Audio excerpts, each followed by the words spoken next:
Friends, today I'm going to share the story of a Qur'an memorizer, Hafiza. After her death, when they took her body for burial, they found the grave filled with scorpions and snakes. Stay with us to hear the full story.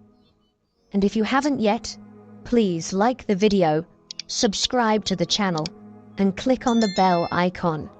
So, let's get started.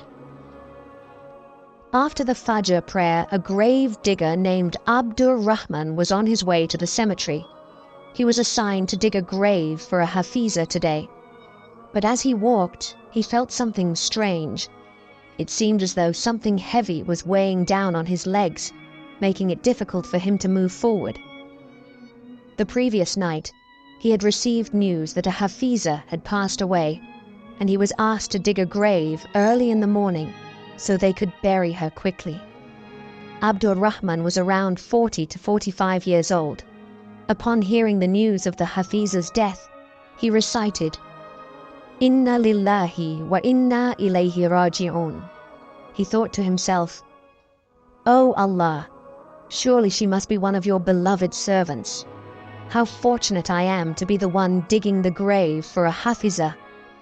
Oh Allah, forgive all my sins, those I know and those I don't, in return for this service." After finishing the Fajr prayer, Abdur Rahman arrived at the cemetery. He had all the necessary tools with him. However, something still felt off, an unusual uneasiness he had never felt while digging a grave before. He found an empty spot in the cemetery and began to dig. But as soon as he struck the ground with his spade, it felt unusually heavy. The soil was hard, and stones kept surfacing with each stroke. He thought, perhaps this spot is rocky, and moved to another location. But then, something happened that filled him with fear. His body began to sweat profusely. He thought, "Oh Allah, what am I seeing? What's happening to me? I've dug so many graves, but never have I encountered anything like this." Abdur Rahman's breathing quickened, and he sat down to rest. By then, the body of the Hafiza had arrived at the cemetery. For the first time that year, more children than adults attended a funeral. Their eyes were swollen from crying, and they were reciting the Shahada. They cried out, "Fi amanillah, may Allah make your journey easy." Because the Hafiza had taught the children the Qur'an, they felt a deep connection to her. Despite being young, they were there to pay their respects, showing that the Hafiza was like family to them. When asked, it was revealed that the Hafiza was the one who taught these children to read the Qur'an. Hoping to gain rewards, they participated in the funeral. On one side, people were bringing the body for burial, while on the other, Abdur Rahman sat silently, overwhelmed by the size of the funeral procession. He had never seen so many children at a funeral before.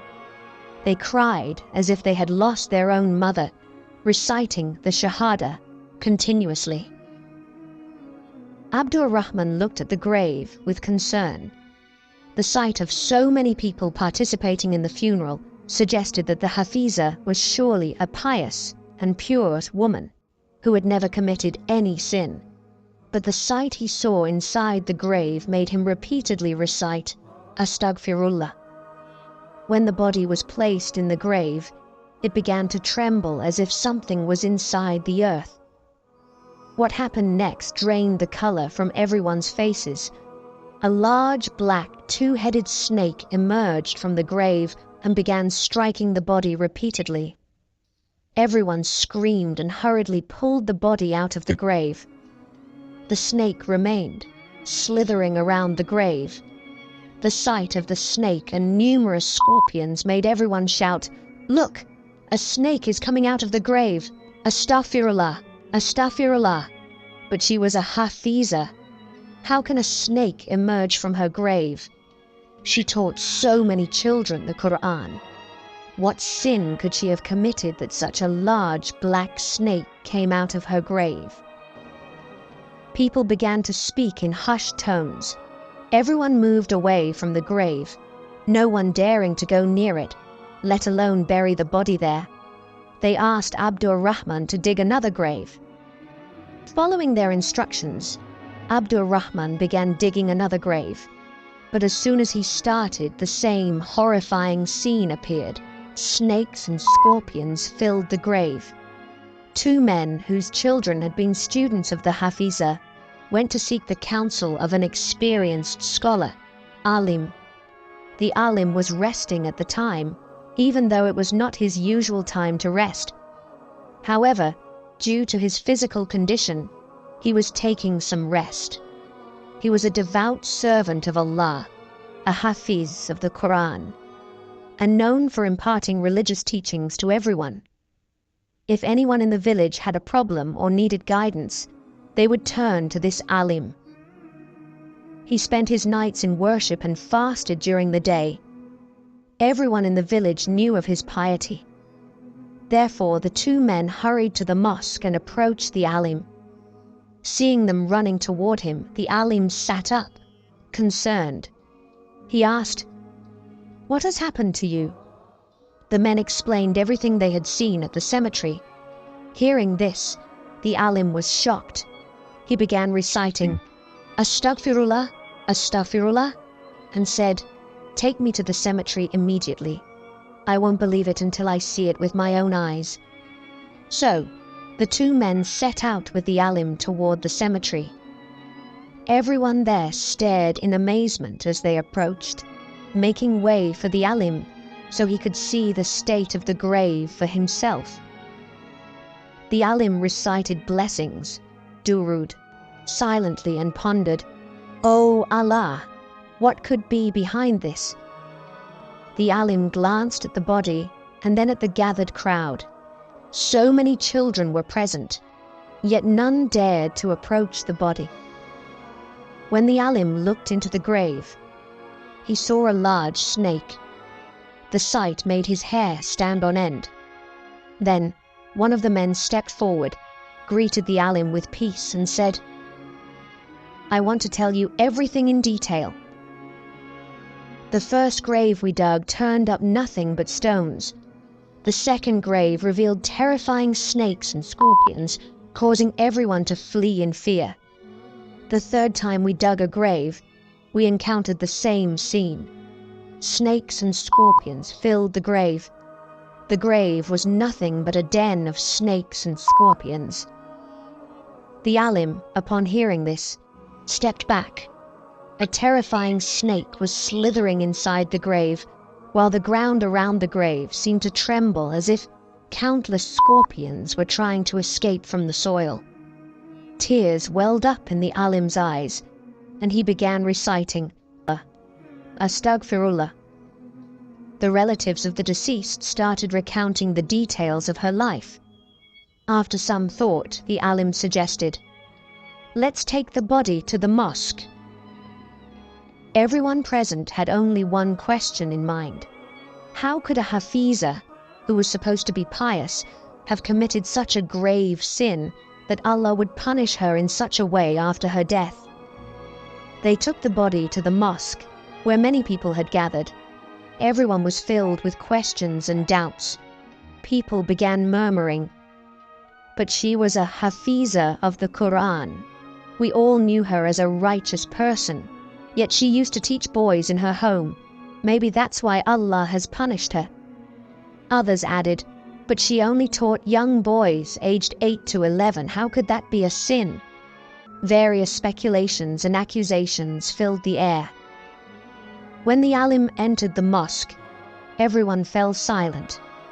Out of respect, they all remained seated. The body was handed over to a female scholar, Hakima, who was specially instructed to examine the body closely and determine if the Hafiza had committed any sin that might explain such a punishment. People began to wonder, will the body still be buried in the grave? It seemed she must have committed a serious sin to be punished like this. Even the earth refuses to accept her. The Alim then addressed the crowd, saying, Please be quiet. Only Allah knows who is truly sinful and who is righteous." Everyone fell silent out of respect for the alim, but the question still lingered in their minds. Why was a Hafiza's grave filled with snakes and scorpions? The alim then instructed one of the men to gather all the children who had studied under the Hafiza. "I want to ask them some questions," he said. The children were already present in the mosque, and when they came forward, the alim gently asked them, "Did your teacher ever treat you harshly? Did she ever hit you?" The children were silent at first, but then replied, "No, she never treated us harshly. She was a very good teacher. We all learned our first lessons from her. She never raised her hand against any of us." All the children said the same thing, and their expressions confirmed it. The alim then asked, "Call her parents." 2 men stepped forward and said, "Alim Sahib, her parents passed away a long time ago. She has no family left." The alim fell into deep thought. Such a pious girl with no stain on her character during her lifetime. Everyone spoke highly of her. Yet now, after her death, people are speaking ill of her. The alim, deeply troubled, entered his chamber in the mosque, performed ablution, and offered 2 units of voluntary prayer, nafil. After the prayer, he raised his hands in supplication to Allah and began to weep bitterly, his tears wetting his entire face. "O Allah, I have always made decisions based on your guidance. Today, I seek your help. What sin could this girl have committed that even the earth is refusing to accept her?" The alim wept so much that he became weak. He couldn't understand what sin the girl had committed. She lived alone and taught children the Qur'an. The alim was deeply worried, unable to find a solution to the problem. The children came forward and said, "Our teacher always performed the 5 daily prayers on time. She never delayed her prayers. She was a righteous person. Then why are there snakes and scorpions in her grave?" This question seemed to have no answer. The alim had never been so perplexed while solving any issue before. Even though the girl lived alone in her house, inquiries from the neighbors revealed that she had a close friend with whom she shared all her joys and sorrows. The alim said, "Go and bring her friend here." But the people informed him that the friend had left the village months ago due to a dispute between the 2 friends and had moved far away. The alim realized that there must be a hidden secret about this girl. He then selected 2 people and instructed them, "Go to that village and bring her friend to me." The 2 men immediately set out to find the friend. Meanwhile, the female scholar, Hakima, who had been asked to examine the body, arrived at the mosque. She seemed deeply concerned. The alim, seeing her, was startled and reassured her, asking, "Tell me, what did you discover after examining the body?" The Hakima replied, "Alim Sahib, the deceased was indeed a very pious girl. After examining her body thoroughly, I found no sign of any wrongdoing." The alim couldn't understand why, if the girl was truly pious, such a punishment was being meted out to her. Now, only the girl's friend could provide answers. The crowd began speculating again. Some said she lived alone, so perhaps she secretly engaged in sinful activities at night. Others began questioning her character, saying she may have appeared to be a pious woman during the day, but at night she was involved in illicit activities. 2 days passed, and the men who were sent to bring the friend back still hadn't returned. Everyone was anxious about what would happen to the body. Suddenly, a cry rang out, "We found the girl!" The alim, who was resting due to shoulder pain, immediately sat up upon hearing this. The girl had indeed arrived, fully veiled. She seemed very young and was weeping as she approached the alim, saying, I can't understand how such a thing could happen to my friend. When these two men told me that my friend, Sarah, had died, and that such a dreadful thing had happened at her grave, I was shocked. I can't fathom how this could happen to her. People are now questioning her character, even though she was a pure soul. The alim said, "You know why you've been called here, don't you? This news has spread throughout the village. Everyone is now talking about her character, claiming that she must have been involved in sinful activities. They say that's why there are snakes and scorpions in her grave. The grave digger tried several times to get rid of the snake, but it keeps staring menacingly at the body as if ready to strike. For the love of Allah, please tell us the truth. What sin did she commit that brought such a severe punishment upon her?" The girl's eyes filled with tears. She replied, "My friend was not a sinner. No, she never committed zina, adultery. She was a devout woman of faith. But yes, she did commit a sin, a great sin, and that's why I distanced myself from her and eventually left the village. I cut off all ties with her because I knew if I stayed in this village, I would have to maintain a relationship with her, something I no longer wanted. My parents are dearer to me than my own life." The alim had been listening intently and now asked, "What sin did she commit that has brought such a severe punishment upon her?" The girl began to recount the story. "Alim Sahib, I used to live in this village. She was my neighbor. We both memorized the Qur'an together in our childhood. Since her father passed away when she was very young, all the household responsibilities fell on her shoulders. Because her financial situation was not good, she started teaching children the Qur'an and accepted small gifts in return. Many children came to her for lessons, and the wealthier families would often support her financially. In this way, she and her mother managed to live a reasonably good life. But over time, her mother's health began to deteriorate. She became increasingly ill with age, eventually losing her mind. She would often act like a child, and her condition worsened to the point where she could not remember anything. She became a burden on her daughter. At first, my friend cried a lot and prayed for her mother. She took care of her and made many supplications for her recovery. But as her mother's condition worsened, my friend became increasingly frustrated. Even when her mother called out to her for help, she would often ignore her, making excuses about being busy.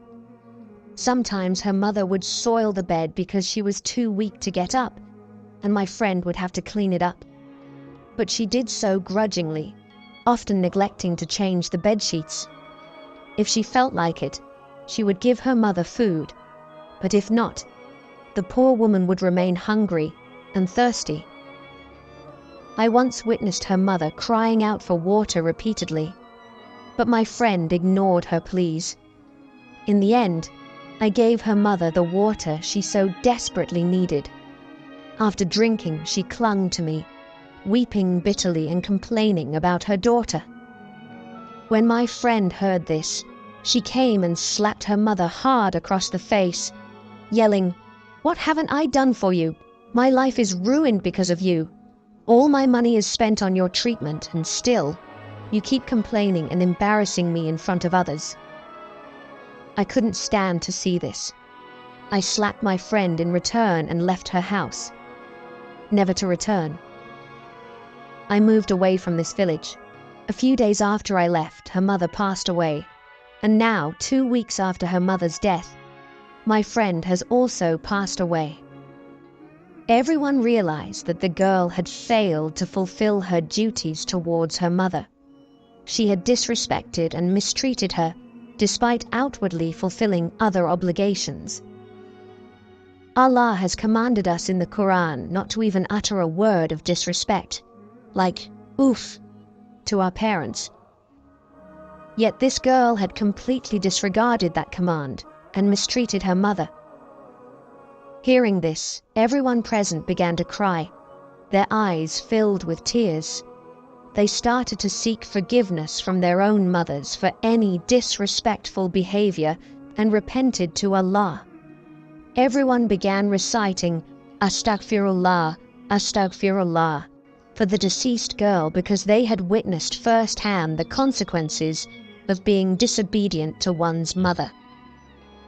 When they returned to bury the girl again, they found the snake and scorpion still present in the grave, waiting to attack the body. The alim said, "There is nothing more we can do. We must bury her here, as it is now a matter between her and Allah." And so the snake and scorpions were buried along with her body. Astaghfirullah. Friends, always remember one thing, no matter what the circumstances, never disrespect your parents. Those who are disobedient to their parents will never find peace in this world or the hereafter. They become examples for others, awaiting severe punishment. Their graves will reject them, and even the fires of hell will refuse to accept them. Their children will never honor them. I pray to Allah that He grants us the ability to be obedient to our parents, to serve them, and to forgive us for any sins we have committed knowingly or unknowingly. Ameen. Friends, how did you like today's video? Please let us know in the comment section, and don't forget to share this video with your friends. That's all for today. See you in the next video. Until then, Allah Hafiz.